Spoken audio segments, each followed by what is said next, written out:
So we've looked at the principles of share capital, share premium, bonus issues, rights issues, etc.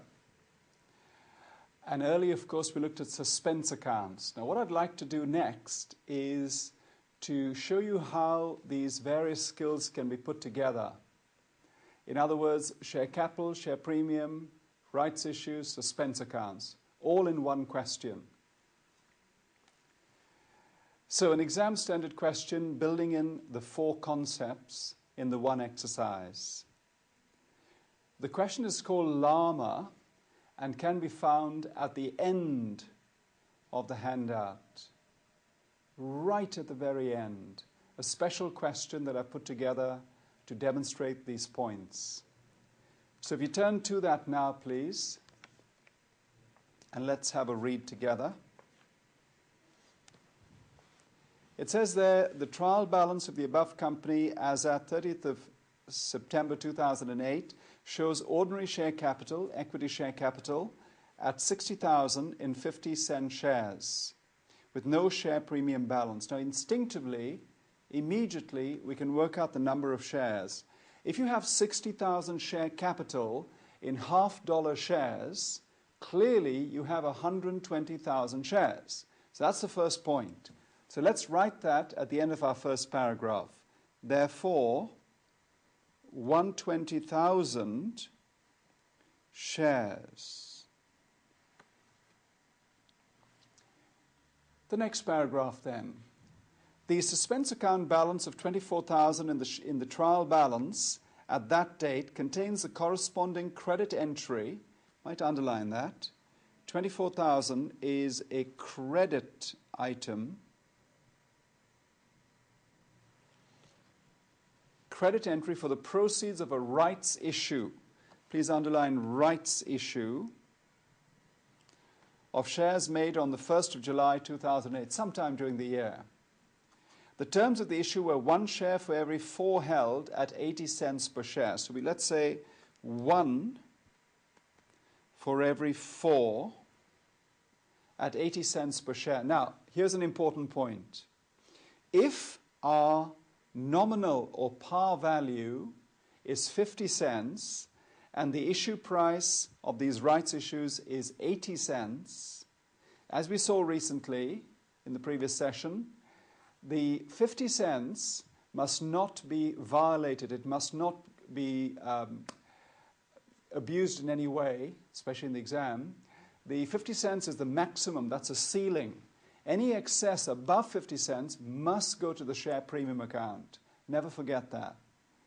So what I'm thinking of saying is these 80 cents are 50 cents share capital, OSC, plus obviously 30 cents, which goes to the share premium. So what are the figures the examiner asks for ordinary share capital and share premium that must be shown in the balance sheet or statement of financial position? When the question was set, it was called balance sheet. Nowadays, of course, statement of financial position. At 30th of September 2008, when preparing the final accounts. So that is our challenge. So it's a very important skill. You'll notice that it tests your skills with regard to share capital, share premium, rights issues, and suspense accounts, all in the one exercise. So obviously a little bit advanced, probably a little bit more than 2 marks, but certainly well worth doing for us as we learn and prepare ourselves for that big exam. So let me turn, therefore, to our class notes where we're writing all our little solutions. So a special sheet to be found right at the end of our handout.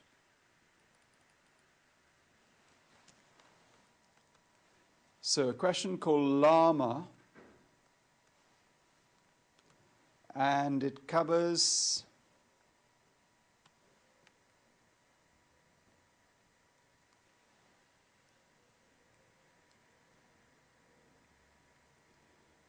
ordinary share capital, share premium,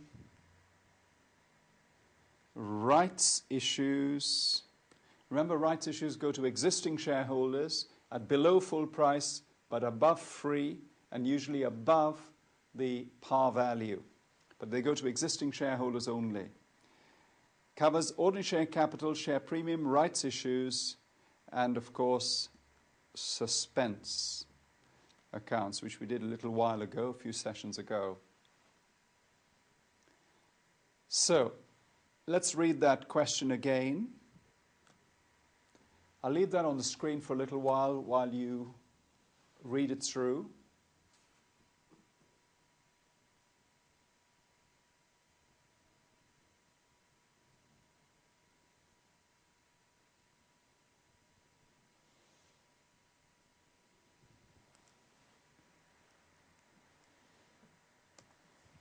So how to solve something like that? Very, very straightforward indeed.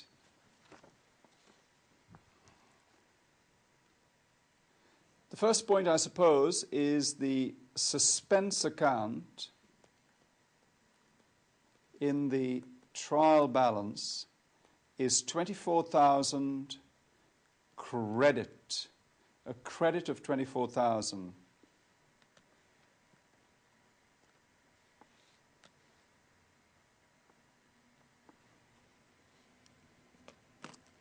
The rights issue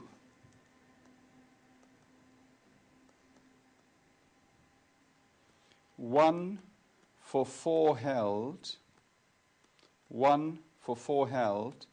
at 80 cents must now be reflected.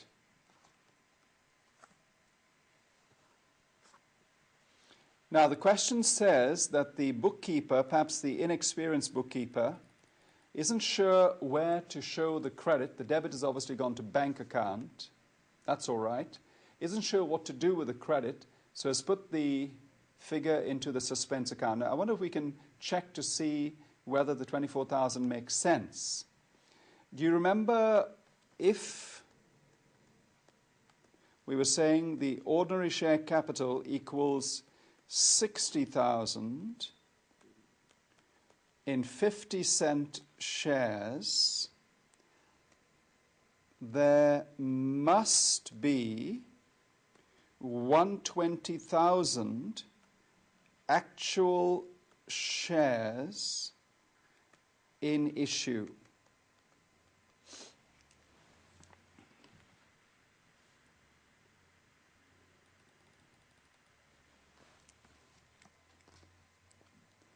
One for four means another 30,000 rights issue shares at the rate of 80 cents were issued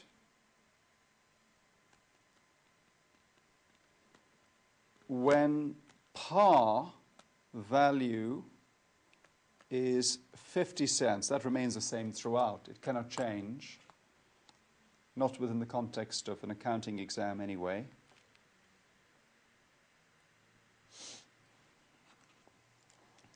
Therefore, the share premium equals 30 cents. But you might well ask, how is it that the suspense account shows 24,000? It's very easy, really. You've got 30,000 new shares, known as right shares, going to existing shareholders, 30,000 shares. If you multiply that by 80 cents, 8 threes, 24,000. Okay, so let's put in brackets.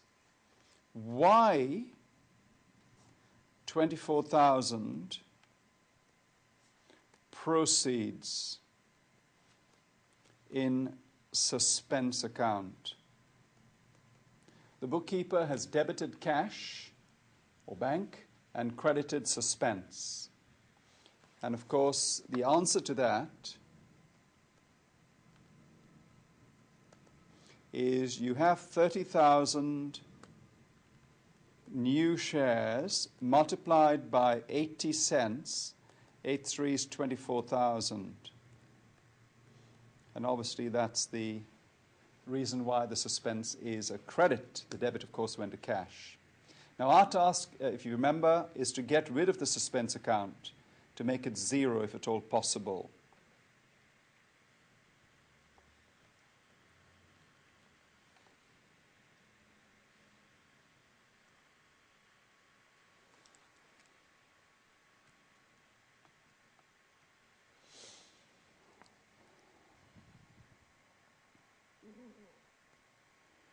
Therefore, I suppose you've got 30,000 multiplied by 50 cents, 15,000. That goes to your share capital account. And then another 30,000, this time multiplied by 30 cents. 3 threes are 9. And that goes where? You're right. Share premium account. So what I think I shall do at this point is get rid of the suspense credit and then move on to put it into its final resting place. So here's a little connecting journal entry that provides a bridge into the final step of the question. Therefore, to get rid of the suspense credit of 24,000, we must debit suspense 24,000, credit ordinary share capital with the 15 of which we spoke earlier. And the last credit, as you'd imagine, goes to share premium, and that is 9. Think about the impact of that journal entry.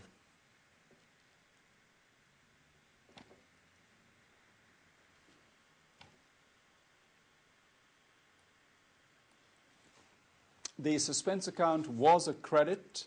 Now it has been debited, so it's disappeared. Note that the suspense credit has been entirely eliminated, got rid of, by the debit. And of course, the share capital and share premium have been credited as they should be. And so that brings us to the final step. What does the question say? What are the figures for the ordinary share capital and share premium for the SFP when preparing the final account? So that is indeed my last step. So, final answer.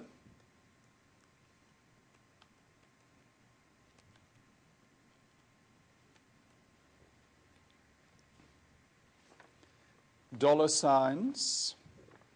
This is for the SFP, Statement of Financial Position, as at 30th of September 2008. Nice dollar sign, of course. Let's have move down a little bit. Let's have the old situation plus the new issue equals, obviously, the total as revised, as amended.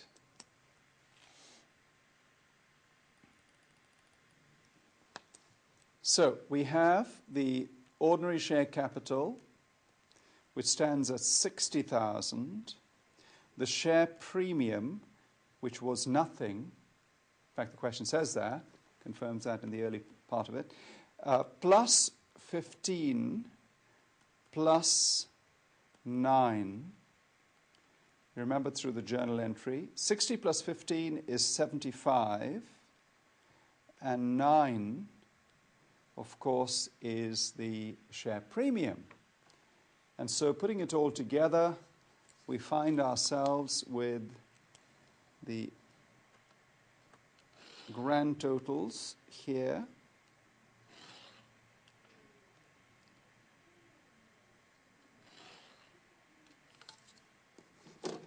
60,000, of course, 24,000, and that equals 84,000. So if you consider that we did have 60,000 once upon a time when the question started, we issued 24,000's worth of new shares. 60 plus 24 equals 84. So that is in the final accounts, as the question asks you to do. The financial statements at the end of the year. And of course, the suspense account has been eliminated. So objective achieved.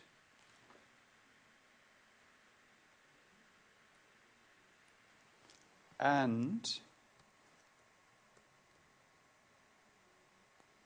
suspense account has become 0.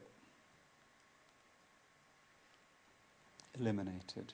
So there you are, a little exercise on suspense accounts. Let's read the question once more. The trial balance shows ordinary share capital at 60,050 shares, so it's 120,000 shares. No share premium balance. The suspense account at 24,000 needs to be eliminated. And basically what's happened is the inexperienced bookkeeper has debited cash and credited suspense.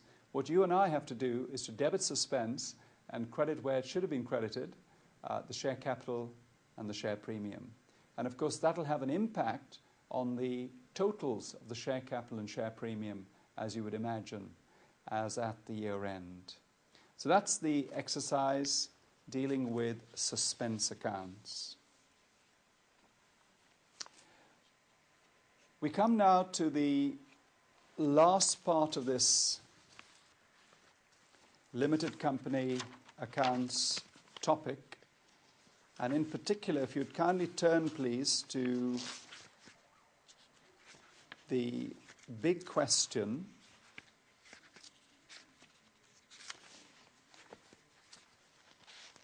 called Jewel, example 5, please. Let's turn to Jewel, example 5, as we begin to face a comprehensive question.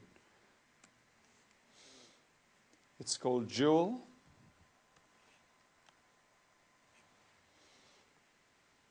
So let's pick this up then. These are all in dollars, of course. Share capital, 50 cents.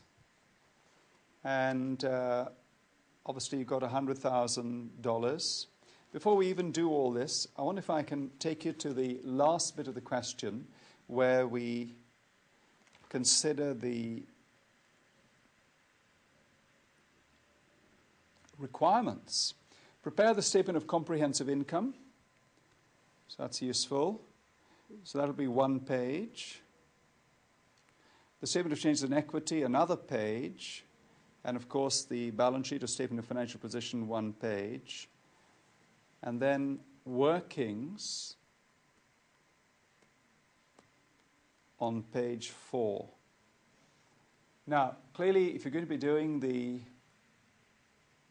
computer-based exam, the objective test kind of exercise, 2 marks per point, what I'm saying is lots and lots of these little bits, or the little bits that make up this massive question, lots and lots of them have been repeatedly examined. So, for example, if there's a piece of depreciation, it features in this question. What happens to the depreciation as it fits into the income statement and the statement of financial position? This question shows you. If there's a provision for doubtful debts, in other words, you've sold goods on credit to a customer, but they haven't paid yet for it, that will feature here because there is a change in between the opening and the closing provisions. So all that is featured in this question, even though a question of this size will not turn up in the exam. Obviously, the exam questions are just 2 marks each.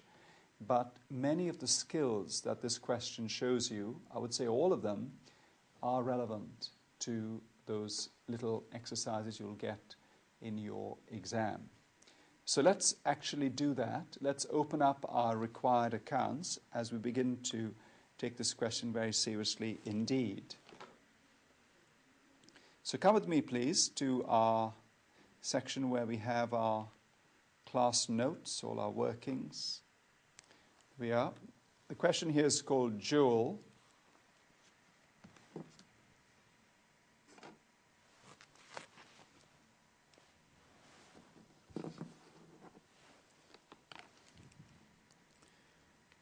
So let's open up our first page, the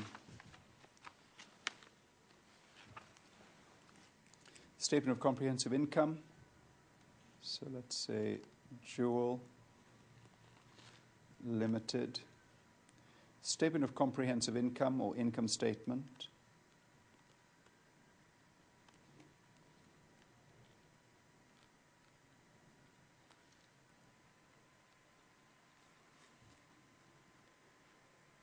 For the year ended 31st of March 2007.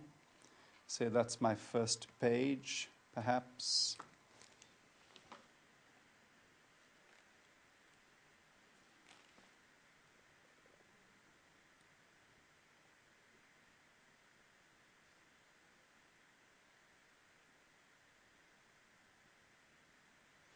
On the second page, would you kindly open up your statement of financial position, please?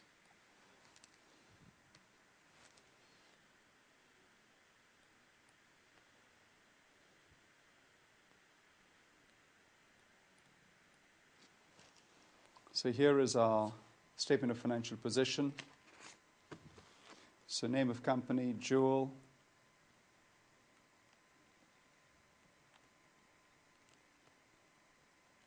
Statement of financial position as at 31st March 2007. Very important for me to emphasize that it must be as at, should never be for the year ended. So this is the second page. So keep a whole page aside for that. On your third page, kindly open up your SOSI, Statement of Changes in Equity.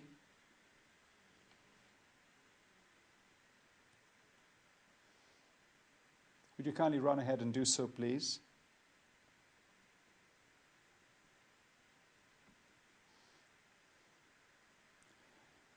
So, let me confirm what you've done.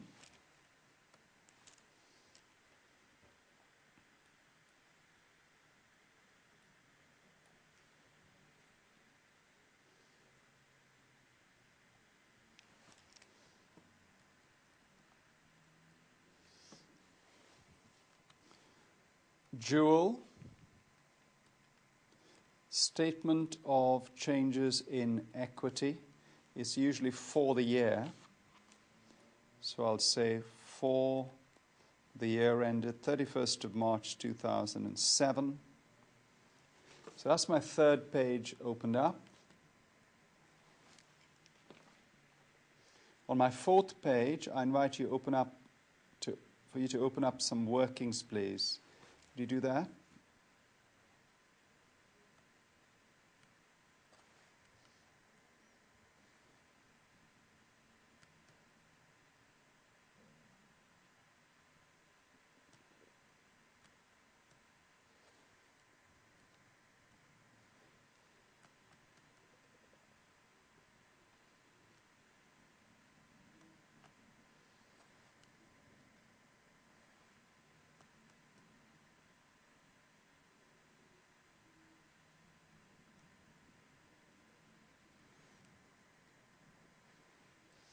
So here we are, the workings necessary for Joule.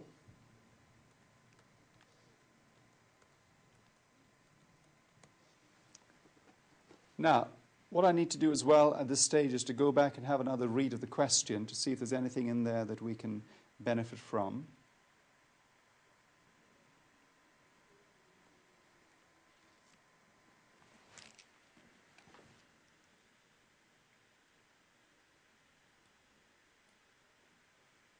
So would you read the question, please?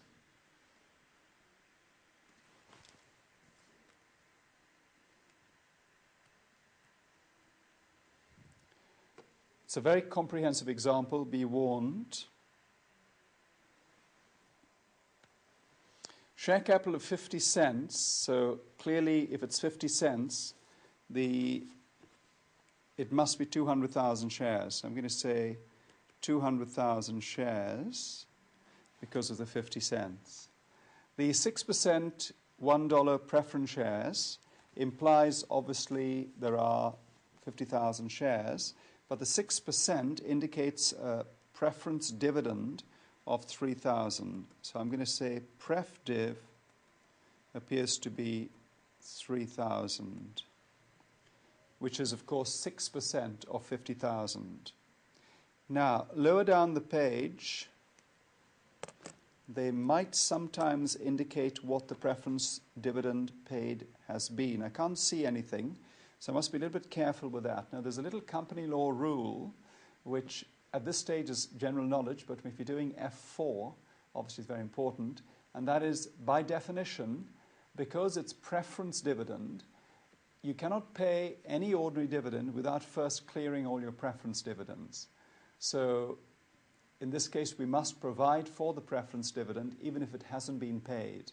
Remember, we use the accruals basis of accounting. We show what should have been paid rather than necessarily what has been paid only. So there we are. We must not forget to provide for the preference dividend as we go along. The retained earnings, nothing to report. The debentures is 10% of 100,000. So I suppose the debenture interest must be what? 10%, so that's 10,000. I noticed lower down the question, lower down the trial balance, the debenture interest paid is 5,000. That leads me to believe that another 5,000 must be accrued. If you remember recently, we've been looking at things like accruals and prepayments. If 10,000 is how much should be charged to the income statement, what needs, and only 5,000 has been paid, what needs to go to the SFP, that is to say the balance sheet, is what hasn't been paid. So this accrual will go to the statement of financial position. This 10,000, of course, goes to the income statement, and so it goes on. Do be careful of that. What else can I say? Trade receivables, receivable provision, another important item. Be careful of that. That might well change by the year end. And so the difference between the opening, that's usually the opening balance, the difference between the opening balance and what the closing balance needs to be, that difference should be either charged or credited to the income statement. Be very careful of that. Cash, of course, is not a problem. The buildings cost account, and the machinery is at net book value. So be careful of little words like that. Admin, distribution expenses, profit on disposals, nothing much for me to report.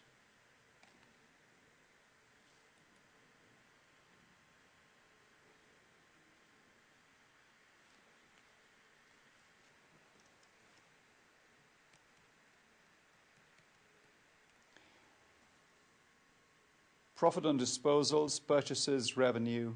Depreciation on buildings is to be charged at 2% per annum.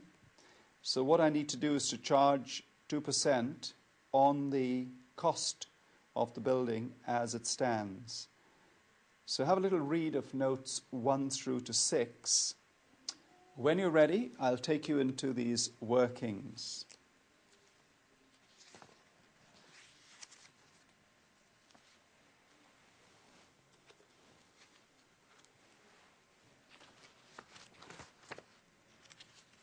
So only do workings where you feel they are necessary, even if it is a couple of pages in length on a big comprehensive question like this. Don't be afraid to do workings. So this is my 4th page, basically, having opened up the first 3 pages for the required accounts, you see. So here we are.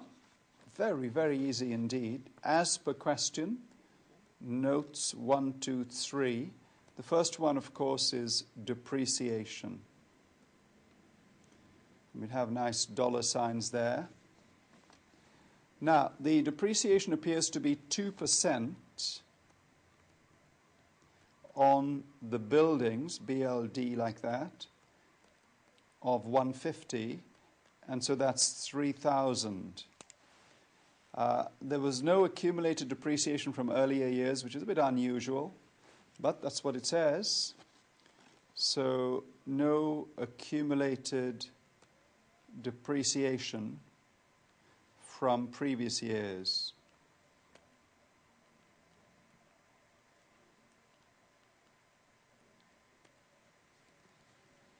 Perhaps there was none. Unusual, that's what the question says. So leaving a line, let's move into point 2, some more depreciation. You'd expect to do many depreciations in the exam. Here's another one. Depreciation at the rate of 10% on the reducing balance method.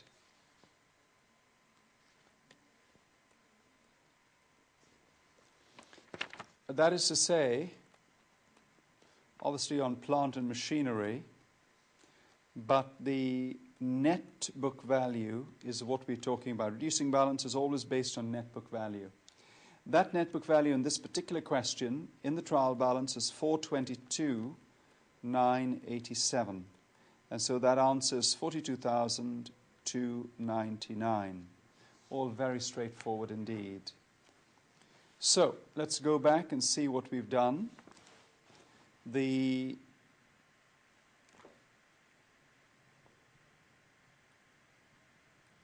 $3,000 depreciation, the 42,000 depreciation,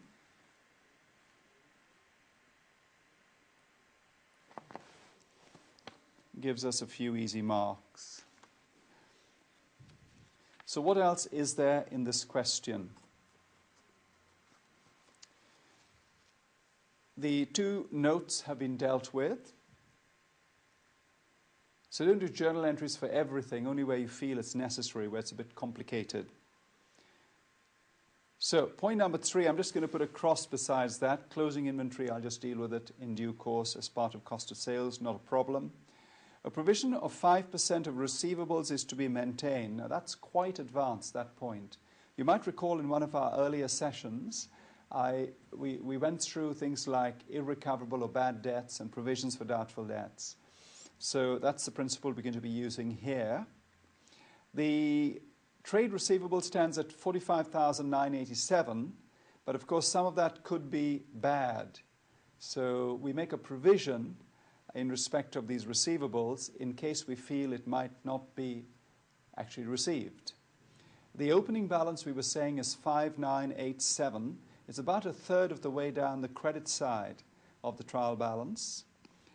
Obviously, if you take 5% of the 45,987, as you have it now, and you compare that to the 5,987 that you did have a little while ago, that difference, of course, is the adjustment to the income statement, best done through admin expenses. That's usual. So let me present that to you in an easy to understand style. It's a slightly advanced point, but no real problem.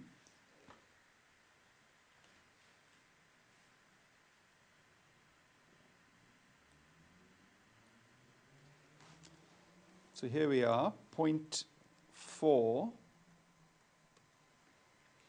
provisions for receivables.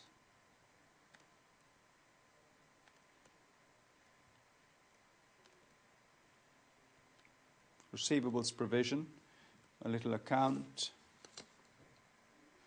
So these are the workings continued, of course. T account, I don't know, 6 lines long maybe.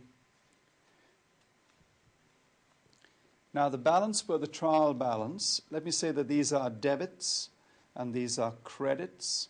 The balance per the trial balance, that's the opening balance, 5,987. The balance carried down, which is the closing balance, needs to be apparently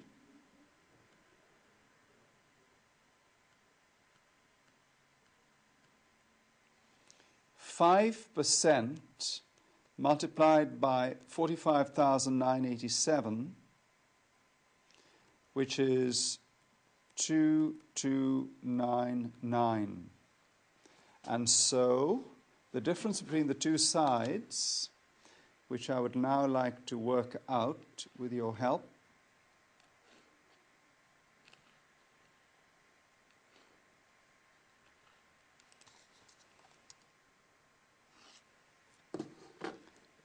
if the one on the right-hand side is 5987,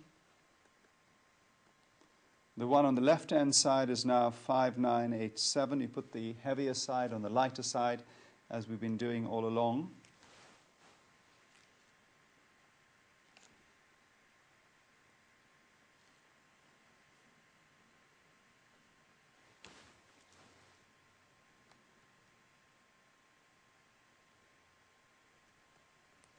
That difference, of course, is 3688,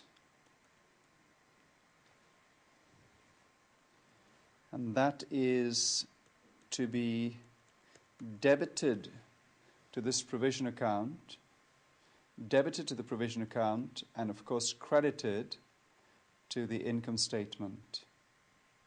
Credited to the income statement. So I'm going to say admin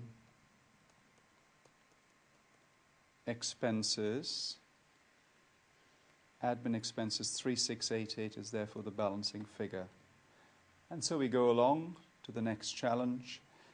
Best under admin. You can show it anywhere really, but that's probably the best place. Right, let's march on to another challenge. I notice there are a few more on this question. Before we pass away from this particular one, I suppose what I ought to do is to debit the receivables provision with 3688. You remember the balance went down.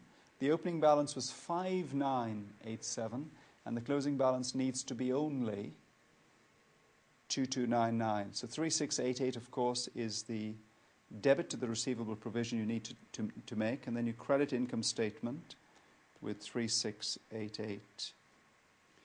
And quite simply, it's written back to the income statement. So in years gone by, we have charged too much, and so by the end of this year, we need to write it down, and the benefit of that is enjoyed by the income statement for this year. And there's some fairness in that, because in years gone by, earlier income statements, of course, would have suffered. So this year it receives the benefit, the extra 3688. You must treat it as if it's relating to only this year, because the circumstances that cause the reduction occurred this year, and therefore this year must get the benefit. All right, so that's the end of that little exercise. What else is there? Point number 5, tax charge. Might put a little cross besides that, like we did for our closing inventory. Can't really deal with that just yet. And then towards the end, there's a final dividend of 15 cents per share has been proposed before the year end. And obviously, if you've got 200,000 shares, 15 cents multiplied by 200,000, you're right, that's $3,000. So, in fact, 30,000 may be a little bit more accurate. Let's make that 30,000.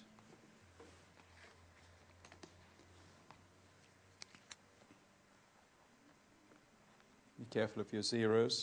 There is, of course, the preference dividend of 3,000, which we mustn't forget. So let's write all this down for the benefit of our marker, examiner, or indeed our own benefit as we sit in front of that computer screen in the exam.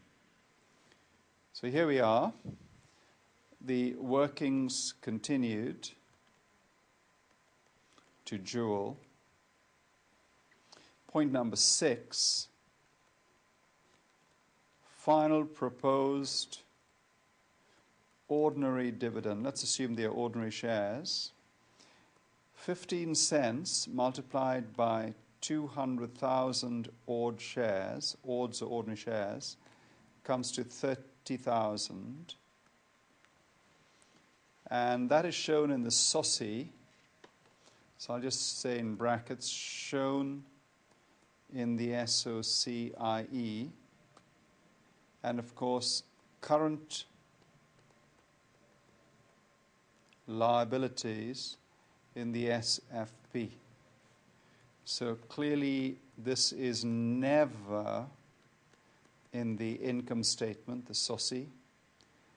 And of course current liabilities is not a problem. The other thing that's quite interesting is the fact that you've got these preference dividends and debenture interests items. So also from what the trial balance says, there are things like preference dividends. Preference dividends. Those preference dividends, of course, are 6%, 50,000 preference share capital. So 3,000 needs to be paid before ordinary dividends are paid. Or at the same time, it makes no difference, but the company must have enough money to make sure the preference dividends are paid, even if there isn't enough money for the ordinary dividends. And the other issue, of course, is that I notice there's a bit of a debenture interest. Earlier I explained it, now I'm going to actually do it on the screen, show you how it all fits in.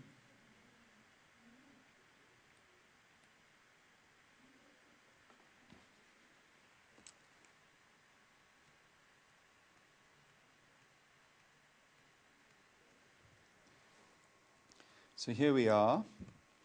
At the rate of 10% multiplied by 100,000 is 10,000. And that is your total interest for the year.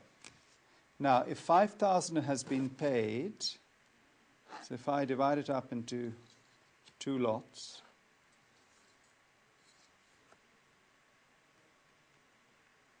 if 5,000 has been paid, you remember there was a debit in the trial balance, so the credit must have gone to cash, so you've paid it. If 5,000 has been paid, therefore, another 5,000 needs to be accrued. And that obviously turns up in the SFP, Statement of Financial Position, as a current liability.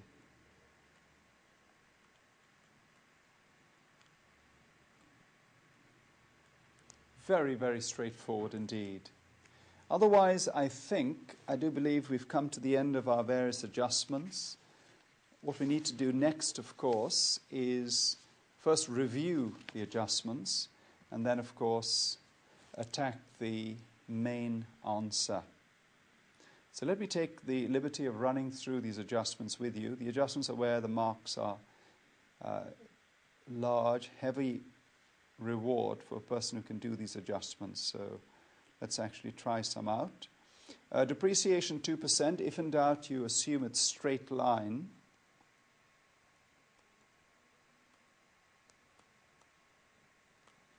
It's a bit unusual that there's no accumulated depreciation for this building. For previous years, not enough information in the question, so you can't do very much more. 2% of 150,000 is 3,000, so that's the actual depreciation for the year. What else is there? There's the 10% reducing balance depreciation. You expect to get one straight line, one reducing balance, at least in every sitting, maybe more than once. So the reducing balance, of course, 10% of 422, just move the decimal point along a little bit, or cut it down by moving the decimal to about there. And so you have 42,299. Nothing for me to explain, very, very straightforward indeed. But don't forget, when you do these depreciation figures, they must find their way ultimately into the SFP. So if there's any opening depreciation, you must add this depreciation to the old one. Here I can't see very much, so we are spared that. The provision for receivable was probably the most subtle point in the question. At the end of last year, it was 5987. Be careful, despite the date of the trial balance, it's traditional to give you the 5987 as the opening balance.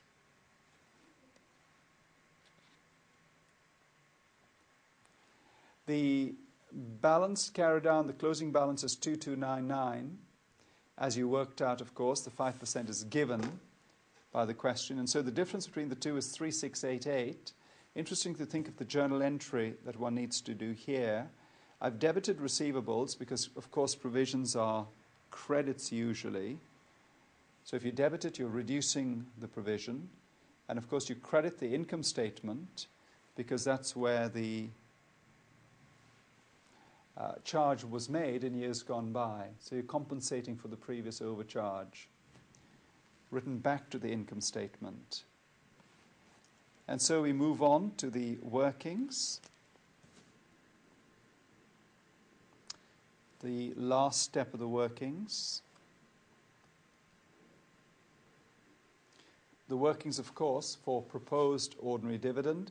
15 cents multiplied by 200,000 because you want to go for the odds rather than the ordinary share capital. So do be careful of that. This is not the ordinary share capital. And the reason for that, of course, is the fact that they're 50-cent shares. So that's shown in the SOSI, and the current liabilities, of course, in the statement of financial position.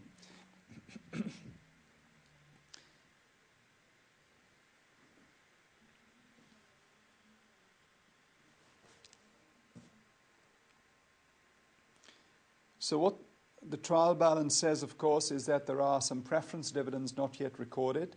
So I've got to bring in 6% of 50,000, no problem, 3,000. And that needs to be paid before the ordinary dividends can be paid. And because it hasn't been recorded as yet, what I need to do is to set it up as a current liability. So current liability, proposed dividend. So what I have in mind is this 3,000 plus the old figure we had upstairs a few minutes ago, I should say, 30.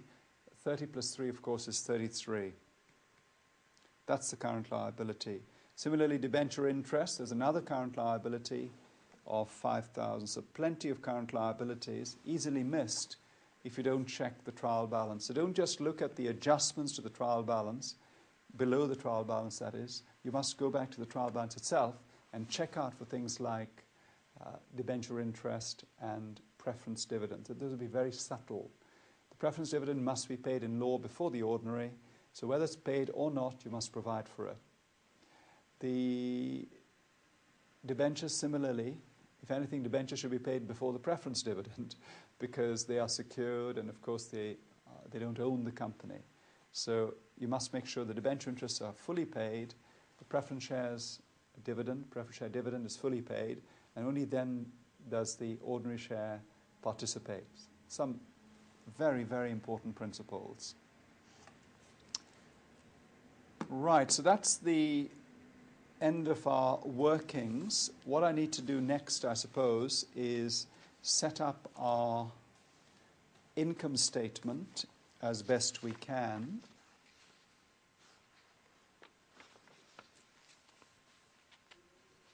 So if you turn, please, to the first page, let's see if we can put together that income statement. Statement of comprehensive income for the year ended. So let's make a start. We have the revenue, dollar signs. From the trial balance, you'll notice it's 365,000 less cost of sales,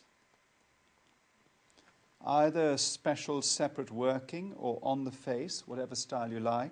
Speed is of the essence in the exam.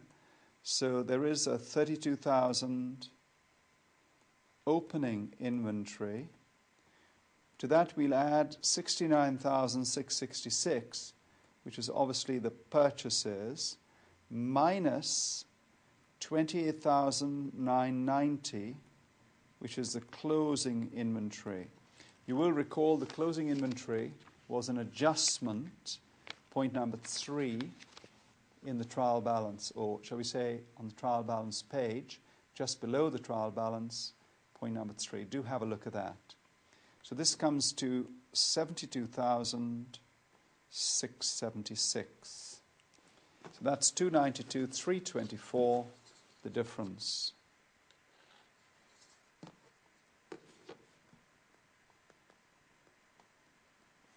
And that is the famous gross profit. Away from that, you've got things like distribution costs and admin expenses. So let's say distribution costs, administrative expenses,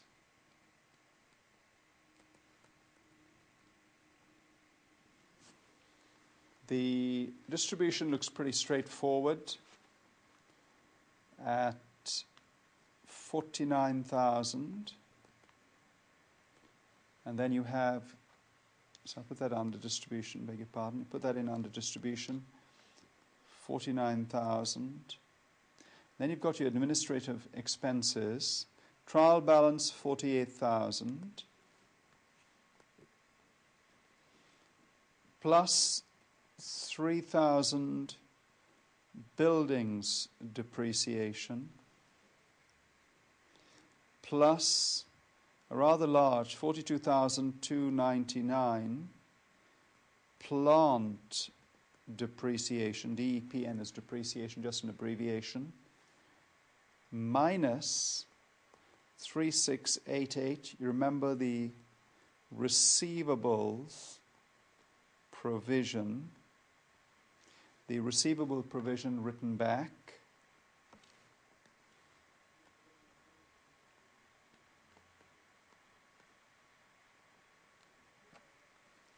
and of course there's a minus 1,000 profit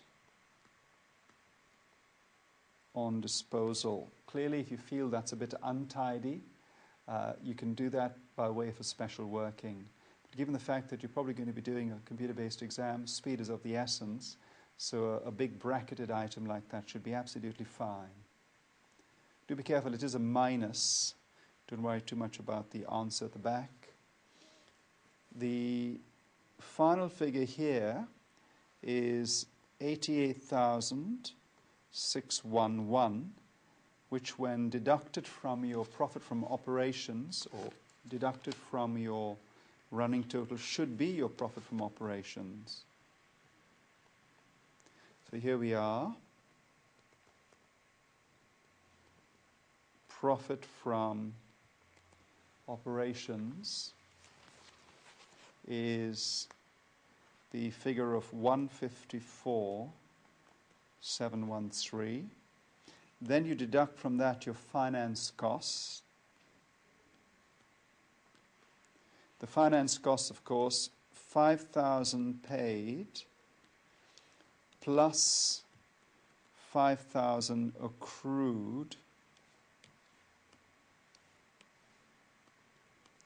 5,000 accrued, all of course debenture interest like that. So that's 10,000, of course, which 10,000 deducted from the running total of 154 is 144. So there you are, 144,713 profit before tax. Tax we haven't used yet. Income tax, point 5 of the question.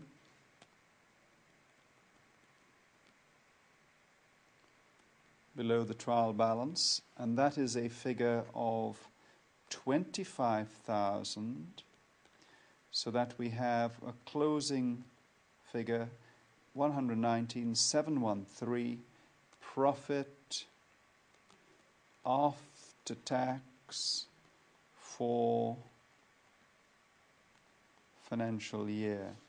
One of the great skills in accounting, the ability to do a straightforward income statement for a limited company.